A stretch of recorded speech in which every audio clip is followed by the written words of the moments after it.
And then I'm also going to simulcast to Facebook.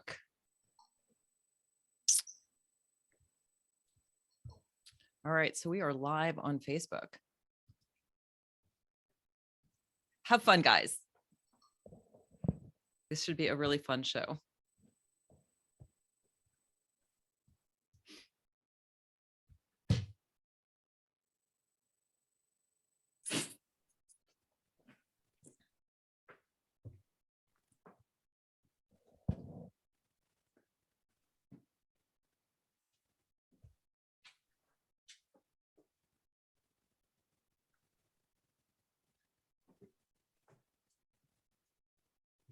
For those of you watching on Facebook, we are just waiting for the show to start. So relax, get a cup of tea. We have a very interesting, empowering show today.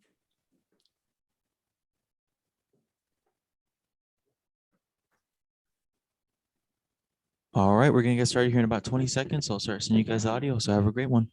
Great, thank you. We're taking a break at the bottom of the hour, Gabe. That's blog.voiceamerica.com. The Voice America Press Blog. All access, all the time.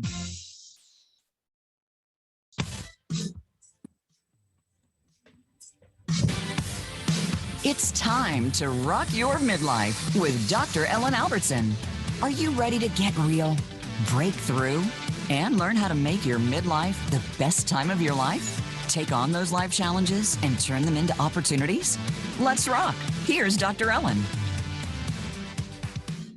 Welcome, everyone. Dr. Ellen here, the Midlife Whisperer. I am so grateful that you are joining our midlife party today. We've got an incredibly powerful show today. We're going to be talking about stories, empowering stories and disempowering stories. Last week, we talked all about menopause, and I was super interested to see that Gwyneth Paltrow, Cameron Diaz, and Drew Barrymore got together, and they are actually funding a company to support women going through menopause. So menopause is hot, no pun intended, but today we're switching gear a little bit. We are going to talk about stories. And, you know, midlife is a roller coaster. And that's why I love this show. It's your one-stop shop for all your midlife needs. But there are so many highs and lows at midlife. Let me tell you about my life. Yesterday was a very interesting day. My son turned 21, which is a huge milestone. So proud of him. He is going to Northeastern, go Huskies. He is majoring in electrical engineering and music technology. So he's got like his dream career, wanting to be a musician. And then, you know, his backup career is a good one too. Went to Boston to visit him and just felt so empowered because I got divorced about 4.5 years ago. I left and the relationships were hard and things are really healing. So super proud of him. But on the same day, I should say last week, I got that dreaded phone call. You know, you have the mammogram. In my case, it was a breast density exam. And I got the phone call, you have to come back in. So yesterday was the day for me to come back in and have another ultrasound. So if you have dense breasts, which is a condition that about 50% of women have dense breasts, mammograms don't always pick up if there's an issue because the dense breast tissue can actually mask and keep the mammogram from showing. So you get a false negative. So anyway, I went in and had another breast density exam, and the radiologist comes in and she tells me that I have a mass, and it is I guess they call it a level 5, and that there's a 95% chance that it's malignant, that it's cancer. So I have to say, you know, a lot of stories were going through my head. First, there was a story of, oh my God, why is this happening to me? It's cancer. My life is like over. How am I going to get through this? And then there was the other side of the coin, which was you know, well, first that, you know, they caught it early, everything's going to be okay. And, you know, I've really chosen to choose the empowered story, to use this platform to encourage women to get mammograms. I was amazed that only about half of women have mammograms every year. And very few women actually are doing the breast density. So if you have dense breasts, I'm here to say getting a breast density can really save your life. But I'm really choosing the empowered story, not the woe is me, why is this happening? in self-compassion, we have something called common humanity. It's just, hey, shit happens, right? I mean, stuff happens in life. My fiance's mother died last week as well. So it's been kind of a really intense week, but that's just part of life. And I think for me at midlife, it really causes me to pause and just be like, oh my God, life is so short. Like I better like wring every second out of it. If you're listening, go on that trip, hug your kids, go for that, career, that book you want to write, whatever it is that you want to do. Life is incredibly short and you've really got to make the most of it. And, midlife is a time of so many challenges. And really the stories we tell ourselves about these challenges determine our actions, our outcomes, and also the opportunities that we see, and also our mental health. If we tell ourselves positive stories of hope and faith, it's going to be okay, well, that's what we see. And this isn't just woo. It's law of attraction. What we put out there, we attract. But there's great research from a woman named Barbara Fredrickson that really says, when we have positive emotions, we tell ourselves positive stories, we generate positive emotions, positive actions, we take more positive actions, we broaden and build our horizons. And, I find that one of the reasons that so many women are unhappy at midlife is we've been telling ourselves disempowering stories. I know this was the case in my life. It was like I was climbing this ladder of success, but the ladder was up against the wrong building. I was climbing somebody else's ladder. I was going after degrees and creating careers and even a marriage that looked great from the outside, but it was somebody else's story. It wasn't mine. And very early in life, I don't know if you're a fan of the 4 agreements. Ruiz has this, one of his agreements is really not to buy into what he calls domesticated agreements. We are domesticated. We are taught, what to feel, what to say, what to do at a very early age. Our mom tells us, clean your room, get good grades, clean the food off your plate, be quiet, be good. And we internalize these stories and that becomes our inner critic. When we don't behave well, our inner critic pops up and tells us we're not doing okay, or we got our people pleaser in there keeping us in line. We're more focused on pleasing others than pleasing ourselves. And we build our lives based on pleasing others, and all the rules and values of our families and society are imposed on us. It's kind of like a computer. All that information is downloaded into your head. But I'm here to say that you can put in another program, and that is what we are going to be focusing on today. The Dalai Lama says that the world is going to be saved by Western women, and we need to change our stories. As women, we often face the systemic pressure to have a certain perspective, to tell certain stories. We're told that, if we make a scene, we're being difficult or irrational. If we call out somebody's lie or we tell someone you can't do that. I'm amazed when I see the difference between men and women. They've done a lot of research on women standing up for things like raises and, standing up to their managers versus what men do. And there's a huge discrepancy, but we deserve to be heard. We deserve to be listened to, and our wisdom and ability to see the bigger picture is a powerful force. And it's what the world needs now. We need to stop leaning into, all of this economic BS that we're doing all of these things for the dollar when, our planet needs healing, when our species needs healing. We need to lean out of war and into really healing the earth, or we are not going to have a planet to live on. So the question is, how can women push back against systemic gaslighting, pushbacks, and denial? Well, by learning to take the space and time to be heard, that's how we do the pushback. And there are ways to do it without direct confrontation that are powerful and effective.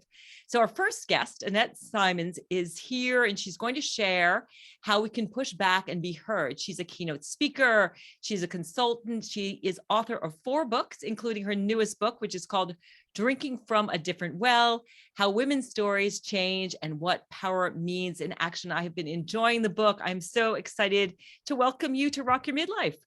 Well, thank you. I just love that you mentioned those domesticating agreements. because that's something that is a central part of this book, is the idea that we've been, when I was a kid, I'm an only child. My dad wanted a boy.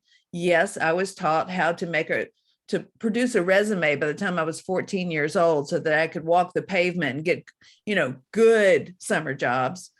And I was taught to be competitive.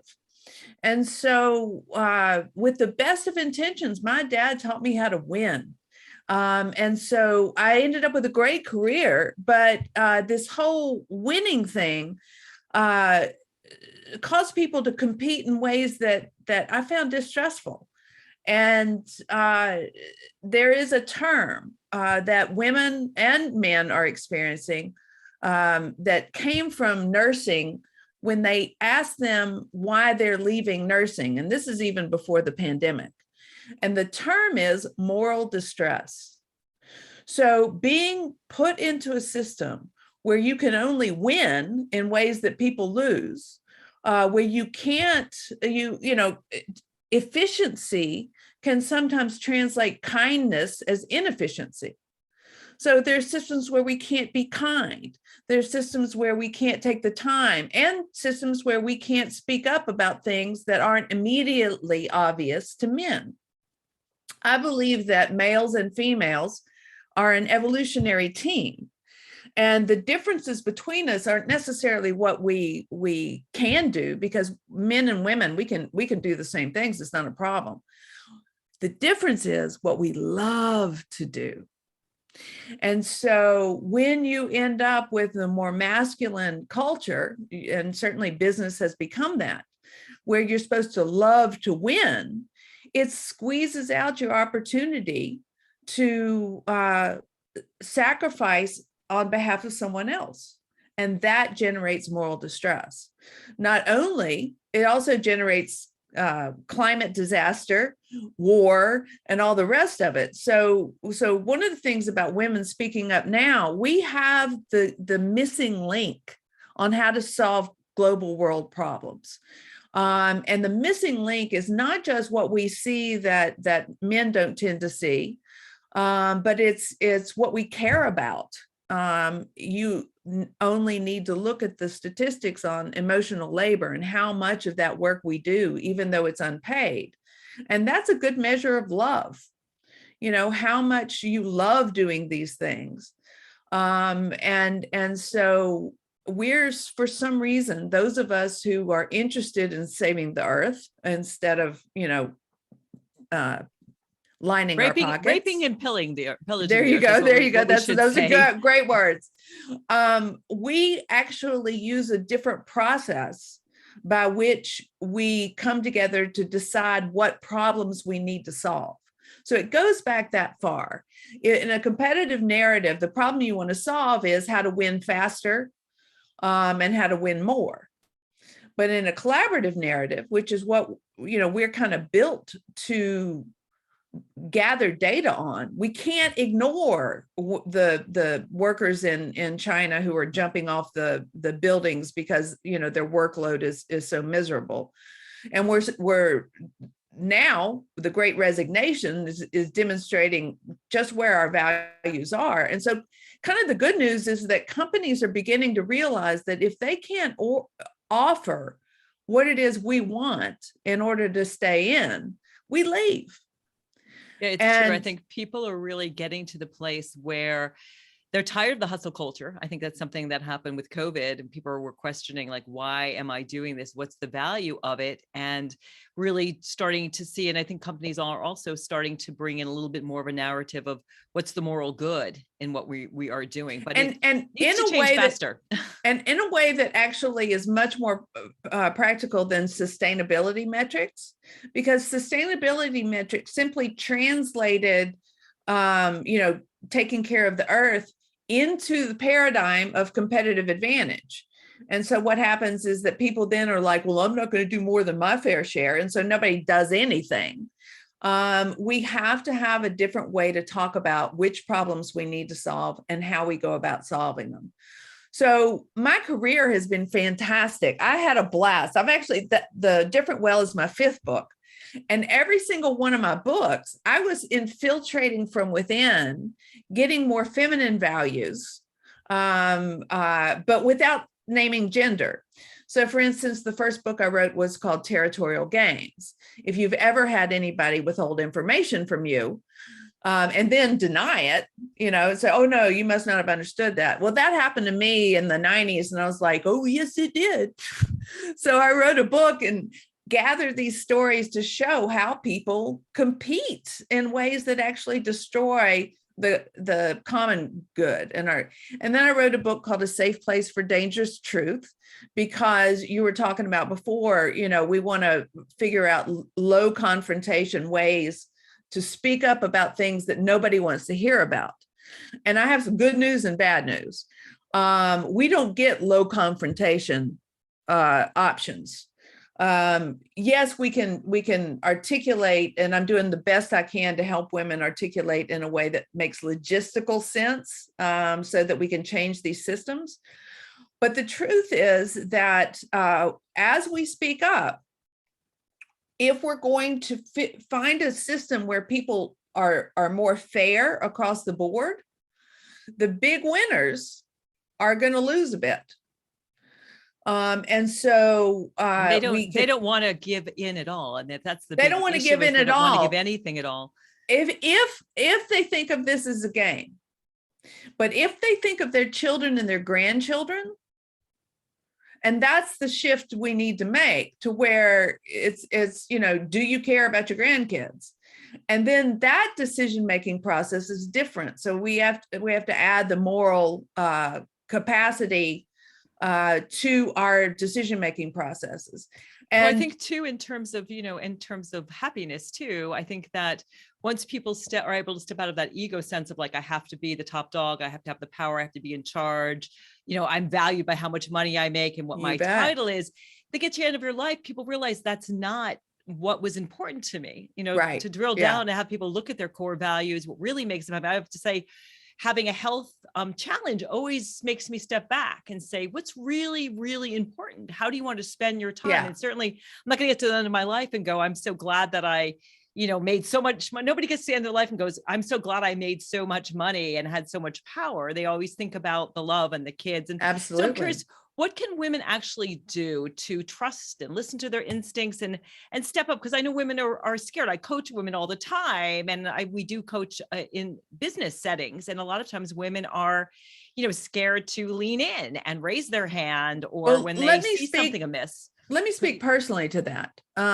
So I was figuring all the workarounds, invented, the dialogue process that kind of without, and I figured out that I had to do this on my own, because I would go into businesses, I would become, do a good job at what I was asked to do. And then they would hire a man to take it over. So I needed to figure out, at least for me personally, a way to do this by myself. But the first book I wrote is looking for solutions, because this has been my personal journey, is what do you do when someone does strategic noncompliance, which is they look you straight in the eye and go, we will talk about that at our next board meeting. And you're thinking you're lying through your teeth. So these 10 games, intimidation, invisible walls, strategic noncompliance, filibuster, those people who just won't shut up so you don't get a chance to speak. It's important to prepare yourself to know it's going to happen and to unplug our resentment about it. So people are just territorial. It's part of human nature. And there have been some good things about it and some bad things about it. We're in a situation where we've passed the point of diminishing returns. So the first piece of advice I give is to anticipate you're going to get some pushback. And don't freak out about it. I spent many of my years trying to play small, trying to accommodate, and it made me sick. I ended up getting fibromyalgia because I was traveling around the world since I was 23, just over and over and over and over again. I would take gigs, wherever they wanted me, and I ruined my health. And so I had to learn to pull back So the second thing is to understand what it is you're willing to take on and what you're not. So pick your battles in a way, but at least pick one. And then the second thing is that anticipating that you're going to get pushback. What happens that when women specifically, particularly any woman who has been sexually abused or raped, in my case, both, what happens is that when a territorial game player wants to back you off, all they have to do is humiliate you in public. And so this is probably the biggest thing that causes women to try to play small. And what I discovered over the years is that no one can humiliate you without your permission. That's a great point. And so I want to tell you a story about, I was working with a group from the Pentagon, and the situation was a budget meeting, which everybody treats like a battle. So there's that competitive narrative. And these people were supposed to be taking care of soldiers' families and relatives. And so I wanted to shift that attention away from I'm going to win as much as I can and to what can we do together to take care of these families. Well, it was rocky. And at one point, this woman role modeled who I want to be when I grow up. This 2-star general screamed across at her and he said, "Why don't you just grow up?" And she leans forward and she is both warm and cool when she says, "I don't mean to be disrespectful, but could you be more specific?" And it's like, I want to be you. Because when we stay sane, they end up looking like the bully. Yeah, it's really true. We have to keep our head on our shoulders because what happens, and I think that a couple points I wanted to pick up on are the trauma. So if you have been sexually abused, being intimidated by a male power figure can really put you into fight, flight, and totally, so you're in the freeze mode. So you don't. My brain doesn't come back until 3 a.m. Yeah. And so that is first to understand that. And then to understand that you can't be humiliated unless you're allowing that to happen. And that all of this is very empowering to understand you can get some help for the trauma. You can learn how to stand up for yourself and you can pick and choose your battles. And it sounds like she was able to really hold up a mirror to him. And see, that's the beauty of us sharing our stories and the work that you do, is that when I share that story, so your brain now has a role model, of something that didn't turn out to be a disaster. And once we start to embed these stories in our memories, then we're much more likely to come up with a similarly sane, calm, and yet not backing down answer. Our stories are so important. I wanted to touch a little bit too in talking about inspiration on Greta Thunberg. If you're listening and you haven't checked her out, do look at her YouTube video because she is like the Joan of Arc of what we are talking about here. She has Asperger's, so her brain works a little bit differently. But in her world, she's like, why? Like she just cannot understand. And I read a great book called Bewilderment, which is also about an autistic child, where in terms of the climate issue, both the character in the story and Greta Thunberg are like, you're either stupid or you're evil. It's one or the other. And she stands up in literally with the highest powered people on the planet and is just standing them down and just saying, I don't want to believe you're evil. So maybe you just don't understand that if we don't do something about climate change, it's going to be a disaster. I think one of the advantages of autism is not being able to read social cues. So that gives you, you're not criticizing yourself in your own head because, that guy back there is going like this, or, you're getting those sort of looks those of us who aren't autistic, what we do is we train ourselves to expect that. So it's not a surprise, and to speak anyway. And we're empathetic as women. As women, we're very empathetic. And so we don't want to cause, I know myself still being a bit of a people pleaser, not wanting to cause any pain. So why did you dedicate the book to her? Well, so I've written 4 books, Territorial Games, Safe Place for Dangerous Truth, The Story Factor, which is my job is to get people to tell stories to each other in corporations so we can get that moral, point of view alive and impactful. And then whoever tells the best story wins, which is really kind of a trick to bait and switch those people who want to dominate, control the narrative. I point out that what we do is we create a collection of narratives. But then I turned 60 and I thought, you know what? I'm not going to pretend like this isn't about gender anymore. I'm not going to say, oh, we're all the same, because I know back in my 20s and my 30s, it just made sense to say there is no difference, because then I wouldn't be thinking I'm a victim. I didn't want to think like I was a victim. But now I realize, oh my God, we actually have the missing piece. And so Greta Thunberg is for me the worldwide example of a female speaking up about something that competitive systems have collaborated in minimizing. And so the response to her, the millions and millions of people and kids she is evidence that when we speak up, it makes a difference. And so, of course, I also really admire her because I'm too concerned about climate disaster. And the book that I've written, this different well, drinking from a different well, is trying to illustrate that we need two sides of the same polarity in business. So in a competitive system, you just take care of yourself. In a collaborative system, you take care of everybody, the same. Well, there's no world in which we get to be one or the other. We've tried this being one, but it's about a perceptual agility where we toggle back and forth between being able to see the world in terms of the competitive terms, and also being able to see the world in terms of moral terms, in terms of collaborative narratives.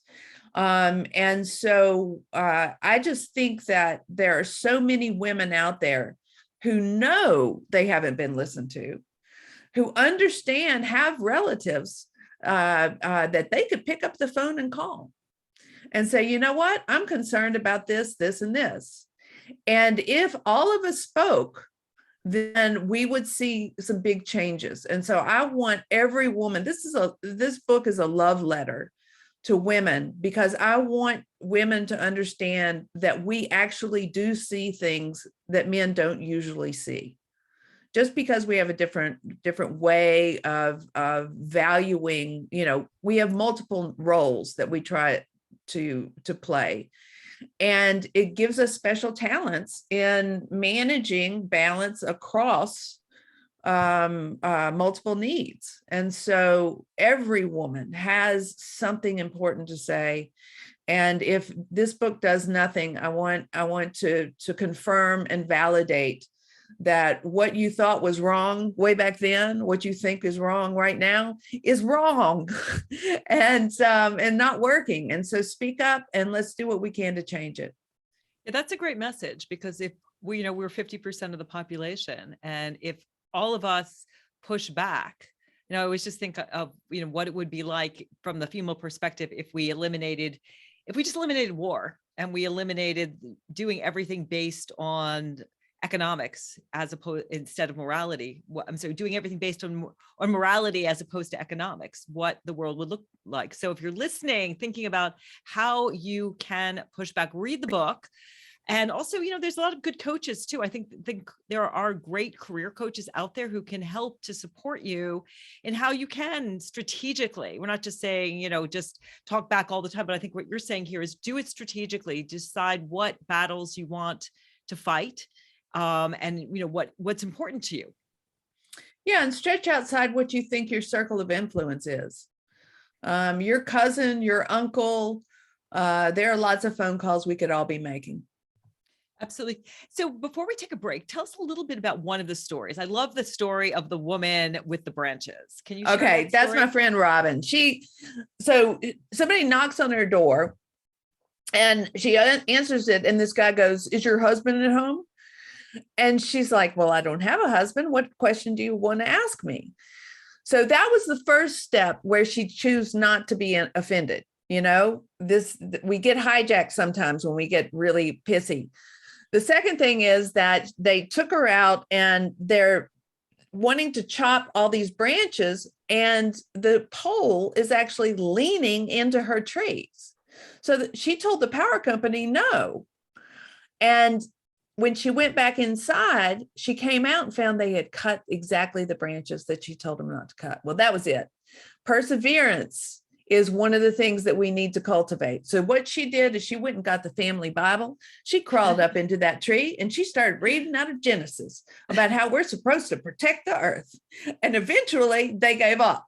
They drove off and word traveled. And so the cars in her driveway, you know, moved from a Ford to a Subaru to BMW, then the Mercedes pulls up. So he's obviously the top executive at the power company.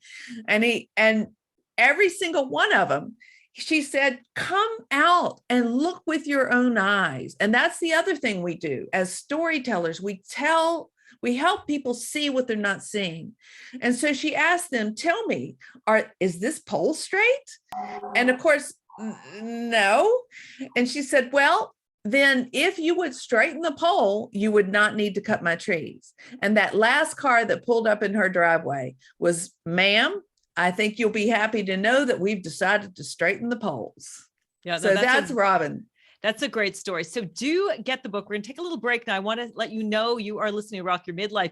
If you want to get in touch with me, the best place to go is my website, which is just themidlifewhisperer.com. I have a great free gift for you there. You can get my book, Rock Your Midlife, as well. And I would love to hear from you about the kind of stories that you would like to hear, the topics you'd like me to cover on the show. We'll be back on the other side with Jennifer Maxwell, who is the creator of the Power Bar, who is going to inspire you.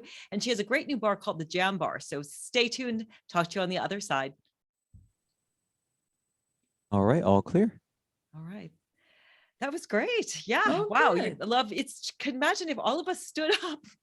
God, I don't know. I can imagine. We need to talk about Afghanistan, but like, God, what? No, Afghanistan. I'm sorry. Ukraine. A long day. Ukraine. Yeah. How do we deal with that? It's just mind boggling. Well, by the time it gets to a war, it's a little too late. There are things we can do long before. And one of the things that I'm hoping that we can do is we can change the logistical systems that continue to produce war. We have to change the way the systems work. Well, it's the industrial military complex. Some people are making money on all of this stuff, whether it's big food, pharmaceuticals, all of it is all about money. I don't know if you saw what is it called? I'm sorry, my brain's not quite working today. Too much stress with my biopsy. But yeah. Sorry, no. But about the Sacklers, it wasn't on HBO. I don't know if it's on HBO about the whole Sacklers and the opiate. Yeah. What was that called? My partner. I remember it. I know what you're talking about. It's a show. It's quite well done. It's with Michael Keaton. Yeah. And it's about the Sacklers well, we can stop watching shows like that glorify the game of business. Well, that didn't glorify it. I mean, it showed you how despicable they were and how they lied and what they told their sales team in order to make profits and start the opiate epidemic. Oh. So it's worth watching. It's called let's see. Show about the opiate crisis show. Because I mean, they were just making all kinds of money and lying about. I mean, they basically said that it was not addictive, and when people were I know the story. I'm just wary of making. It's dope sick. I'm just wary of making entertainment because while you and I were disgusted, I'm not so sure there weren't a couple of people thinking, "Oh, that's a good idea." Oh yeah, no, I think. Well, I mean. I think it shows just how despicable they are and just how we have to move away from this hustle culture. You know, we have to get away from this idea that my value in the world is what I create the stuff. Anyway, Jennifer, how are you doing? Good morning. Hi, Dr. Ellen. Do you have a question? Well, we're not on yet, so he'll take us back, but we're going to have you, I'll introduce you and then I'll have you ask a question for Annette. So hopefully you have something along what she's been talking about that you want to, ask her and have you guys have a little dialogue, and then we'll launch into talking about nutrition for active people in the 40s, 50s, and 60s, and your new bar, and also why midlife is a great age to try new things. I know I'm learning to play the ukulele, so that's my cool. midlife thing. So okay. All right, so we should be back shortly.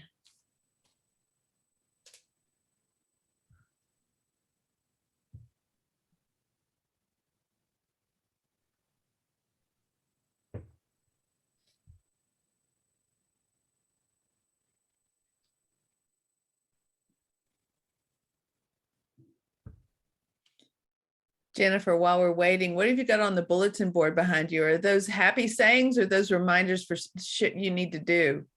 Oh, those are pieces of paper that I don't want to lose. They're okay. I know this is my home office. I'm not at work right now, but it's quieter here than my work office.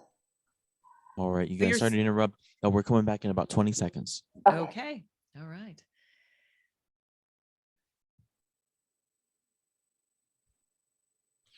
The internet's #1 talk station. #1 talk station. VoiceAmerica.com.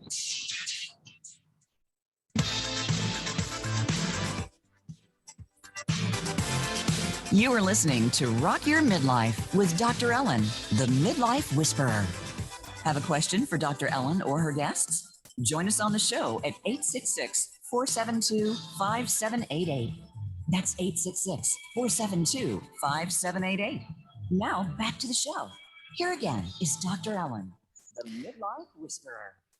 Welcome back to Rock Your Midlife. Thank you for being here today. If you want to get in touch with me, check out my website. It is themidlifewhisperer.com. That's themidlifewhisperer.com. And I have been talking to Annette Simmons, who is the author of this great book. If you're watching me with visual here, it's called Drinking from a Different Well, How Women's Stories Change What Power Means in Action. And has been giving us lots of valuable things that we can do to really have our voices. Interesting, when I talk to midlife women, so many of us have throat chakra issues, throat issues. I had a client who would just swallow everything. And I know myself, I have Hashimoto's disease, which is a disease of the thyroid. So I think we actually, as you were saying, you got chronic fatigue. We actually make ourselves sick. Not only are we not part of the solution in the world, but when we don't speak up for ourselves, we're kind of like swallowing things and making ourselves sick. So I want to actually bring on Jennifer Maxwell now, and she's going to ask a question of Annette Simmons. And she is the co-founder of the original Power Bar. So I don't know how many of you, I've been a runner my whole life, runner athlete. Remember, it was like the first kind of gel food for runners. It was just a huge new novel thing. And of course, now the whole energy bar category is really expanded. And she actually has a new bar out, which is absolutely delicious. It's organic. It's made completely from fruits and nuts and vegan protein sources. It's called the Jam Bar, and she's going to tell us all about her story. She is actually a lifelong runner, a food scientist. She is a mother of 6. She's also a drummer. So we're going to talk about starting new things at midlife, and we'll get to her in a moment. But I would love for you, Jennifer, to ask Annette a question. Super. Thank you for having me, Dr. Ellen. And great to have you here. Nice to be part of your show. And Annette, it was great to hear from you as well. My question for you has to do about the culture in business. You were mentioning the bit of a hyper-competitive culture that often there's a winner and a loser. Mm-hmm. Part of my impetus and thought around creating Jam Bar and a different type of business was to address that issue, actually, because at Jam Bar, we donate 50% of our profits to active living and music. So a big part of the business is built around philanthropy, and it's also built around community.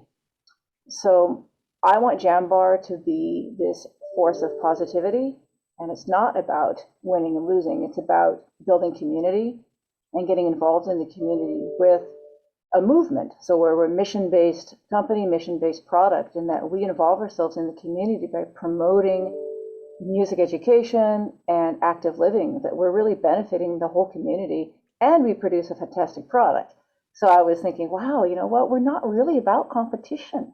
That's right. A lot of companies are, and we're not really. And that's just gets me so excited every time I hear about somebody like you.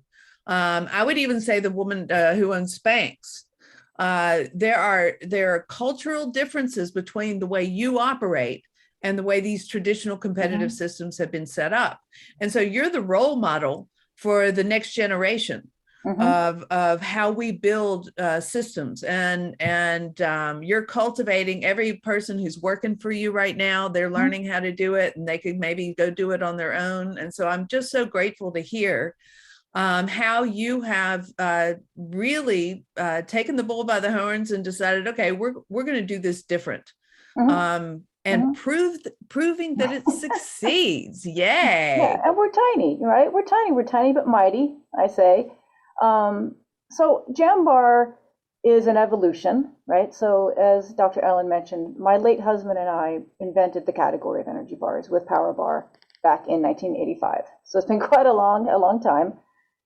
We ended up growing the business, and it was a employee-owned business. So all of our employees owned. It was an ESOP, employee ownership stock program.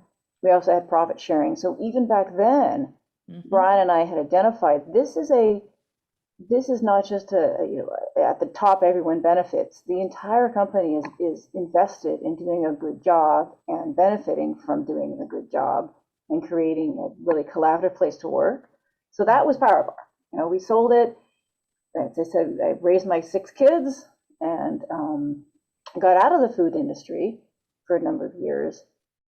Brian passed away of a congenital heart deformity in 2004. And then I was left as a single mom and having to heal from that. It was extremely traumatic, as you can imagine, with 6 kids. It took me a couple of years to heal where I could really even function. And in that healing process, I found music. Music came to me, and drums specifically. As also mentioned, I've been a committed athlete as well my whole life. So I had the athletic ability, and so I decided, well, the drums is the musical outlet for me, right? It's very physical. So the drums spoke to me, and I started taking drum lessons, and I just fell in love with it. And it was so healing to have the music and something to focus on, bringing that into my life. And I really committed myself to it. And it took about 10 years to get pretty good. Now I'm in 2 bands. I play every day. So it's a big part of my identity, being a drummer. So the music is there, the athletics, the sports were there. As mentioned, I'm a food scientist. So I kind of got this idea, encouraging from my daughter, why don't I go back into the kitchen and create a new energy bar? And because there's nothing really on the market that I wanted to eat. A lot of the products are either too sweet, too based just on fruit, not enough protein, sugars that I didn't want to eat. I wanted something more natural, closer to the earth. That's just the way I like to eat. And so I worked with different grains, different protein sources, gluten-free grains, protein sources. We have it's a plant protein from sunflower seeds, and we sweeten the product with maple syrup and grape and honey and dates. So not brown rice syrup, no tapioca syrup. So no what I call manufactured sweeteners, which pretty much every other bar uses. Because I wanted something that was super tasty, and cost was not my number one priority. Right? It wasn't about trying to make a product or I'm going to make a bunch of profit and I'm going to make a cheap product. I was like, well, I know I want the best product. And I'll figure out a way of cutting the cost somewhere else so that we can be a sustainable, stay in business, make profit for our entities that we support, but cut costs somewhere else, not on the product. And that was kind of my big goal. And I did that. And Jam Bar is a great product, super high quality, all organic. And we involve ourselves in the community. With locally, we're here in San Rafael, California, so we got involved with all kind of music education for kids and for mobile jazz units going around providing music to people in the community. We're in about a dozen or so different musical entities in the Bay Area and a couple outside the Bay Area. And then in the sports community, we do we give product away, a little bit of funding for trail work or putting on races or any kind of activity that gets people outside and gets people collaborating together. And I have to say, it is a really delicious product. So if you're listening, it's not available. We'll hope it's in the Whole Foods and the Trader Joe's at some point, maybe even the Costco's. But it is a really tasty product. As a dietitian, I can definitely say it's like the right mix of, as you said, carbohydrates and proteins, no nasty ingredients. And I think we can also, we can really do, we talked, Annette talked a lot about speaking up, but we also can vote with our dollar. So instead of buying, the bar that is like a company like a Coca-Cola behind it or a Nestle behind it. I mean, the Power Bar has changed. I mean, I live in Vermont, so it's awesome. Like you think about when products like Ben & Jerry's was sold to Unilever and they went through some change of the product, but we really vote with our dollars. So if you are to buy this product, not only are you getting a product that's good for your body, but you're also giving back. You're funding an organization, a business that is giving back to the community, that's giving back to employees. So I think that's a way that we can really make a difference. I'm curious, what flavor is your favorite? So there's 4 flavors. There's 2 that are based on whey protein for the protein, and there's 2 that are plant-based on the sunflower. The chocolate and the malt nut are very classic, very similar to Power Bar, but more natural, all organic. All the bars have 10 grams of protein and 4 grams of fiber. So the chocolate and the malt, and then we have 2 that are plant-based, and that's jazzleberry and mango. And all the 4 flavors have a musical name. So we've got musical mango, jam and jazzleberry, malt nut melody, and chocolate cha-cha. So because of the big connection with music, I thought, well, I'll have fun with this. And I actually did the logo myself. So it's a hand-drawn wrapper, very colorful, very positive. And my daughter did the pictures of the musicians that are on the wrapper. So when you see the product either on at a store or online, like you say, you'll see this, wow, this product looks really different. It looks very homegrown. And that's because it is. Yeah, it really is. It brings me back to thinking about how people would make bars before bars were even a category. And if you want to try, you can go to jambars.com. And also we are going to give away a 12-pack. And all you need to do is leave a review for the show on any platform. I will go take a look at anybody in the next 10 days or so who leaves a review will get entered in the contest to win a box of Jam Bars. So just go, any of the podcast platforms, YouTube, Spotify, it'll be there. So I'm curious, I know you're a food scientist. How do you see nutritional needs for active people changing as we sort of are in midlife in our 40s, 50s, and 60s? That's a good question, because I think it does change, right? As you get older, even if you focus on being active, as we hope we do, because the way to sustain muscle mass is to keep exercising. The way to sustain health is to keep exercising, but your metabolism starts to go down a bit. So if you maintain your same eating styles and eating preferences into your 40s, 50s, and beyond, you will start to most likely gain weight. So the way to prevent that is to be a little more conscious about what you eat and make everything count. And I've always had a couple of pieces of advice. Any type of dietary program you go on should be sustainable. And I'm not a big believer in all or nothing kind of diets. I think there is room to enjoy a treat here and there, but remember that it's a treat and choose a style of eating that's sustainable for your health.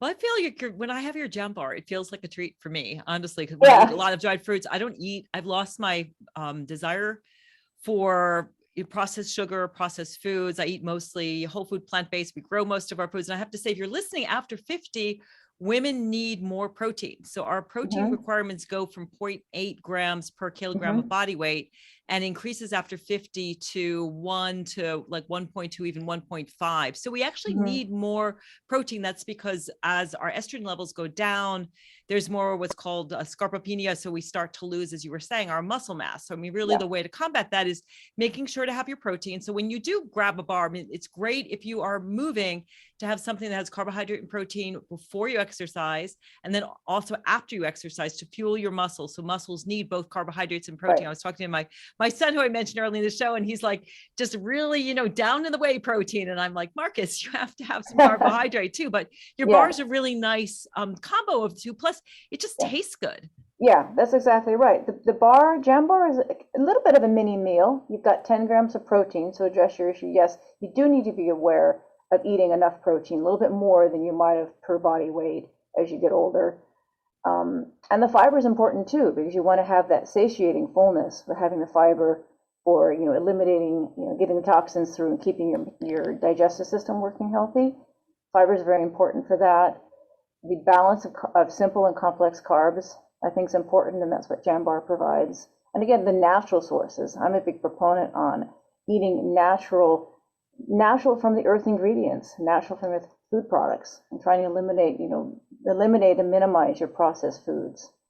So how have you seen the food industry change? So I know you've been sort of part of that. You're a food scientist. On the one hand, I know that something like 57% of the calories we consume are from processed foods. On the other hand, we have, the growth of whole foods, and even, Trader Joe's carries a ton of organic. So we've got like more availability of healthy foods, but on the other hand, we've got more people eating junk food, fast food, processed food. So how are you seeing the whole food industry transform and change? I think a lot of it is just education. There's a lot more availability of foods. We don't have food shortages the way that we might think we have. It's almost an excess of food in a lot of respects. But you're right, a lot of it's processed food because it takes effort to get away from it.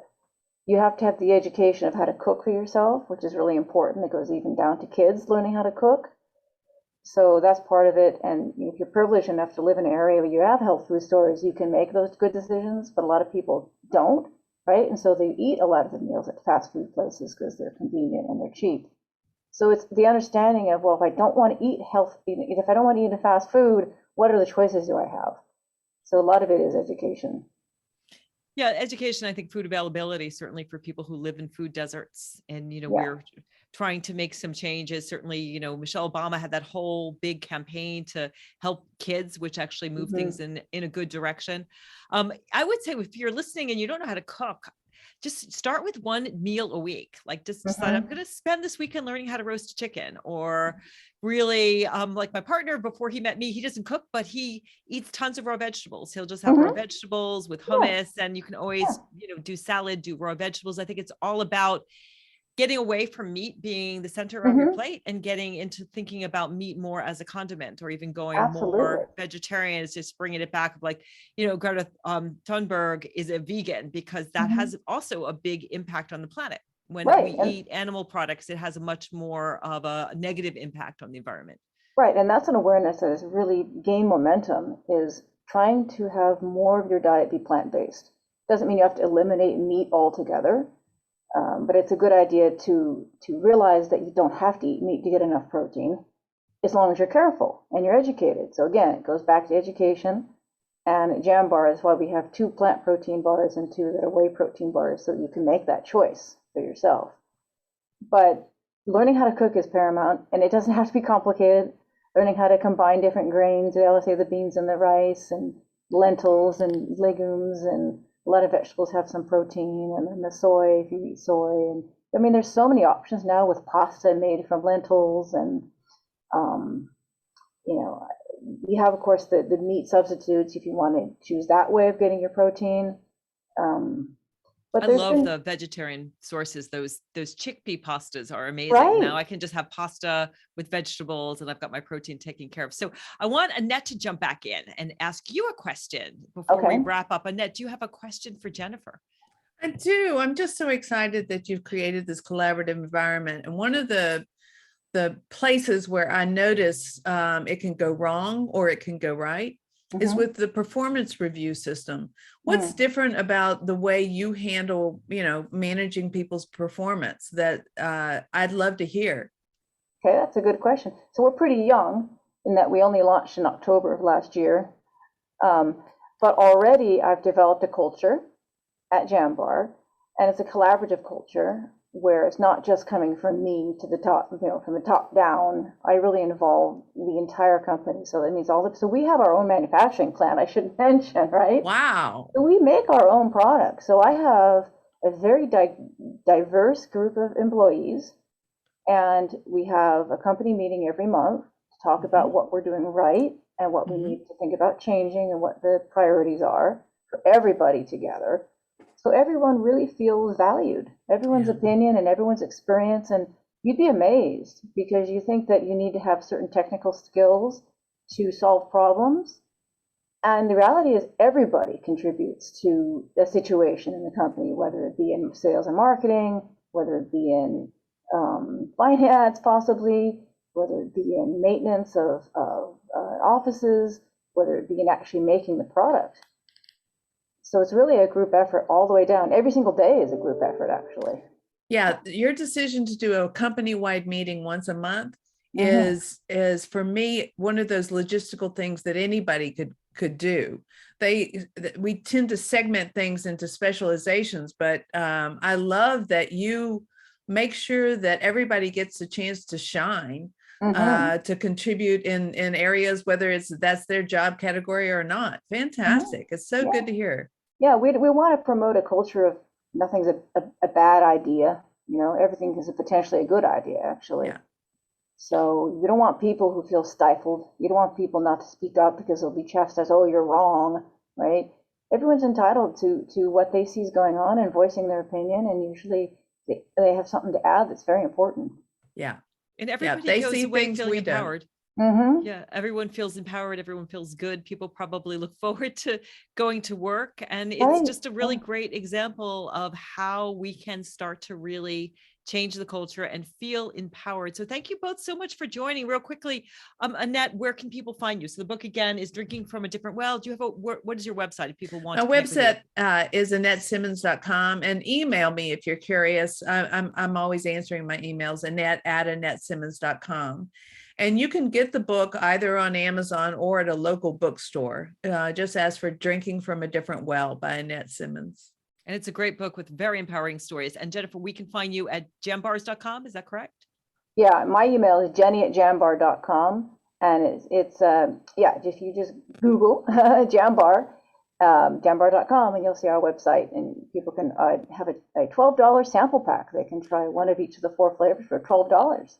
All right. And if you want to get a free sample pack, rate the show, go to your favorite podcast platform for Rock Your Midlife, give me a rating, and I will hold this open for the next 10 days. And somebody is going to win a box of 12. So thank you both so much for being here.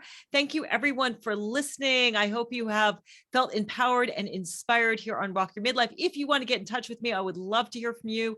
Check out my website, which is themidlifewhisperer.com. That's themidlifewhisperer.com. I have a great free gift for you there. You can get my book, Rock Your Midlife, and I would love to hear from you about topics you would like me to cover. Thanks so much for listening and have a terrific week.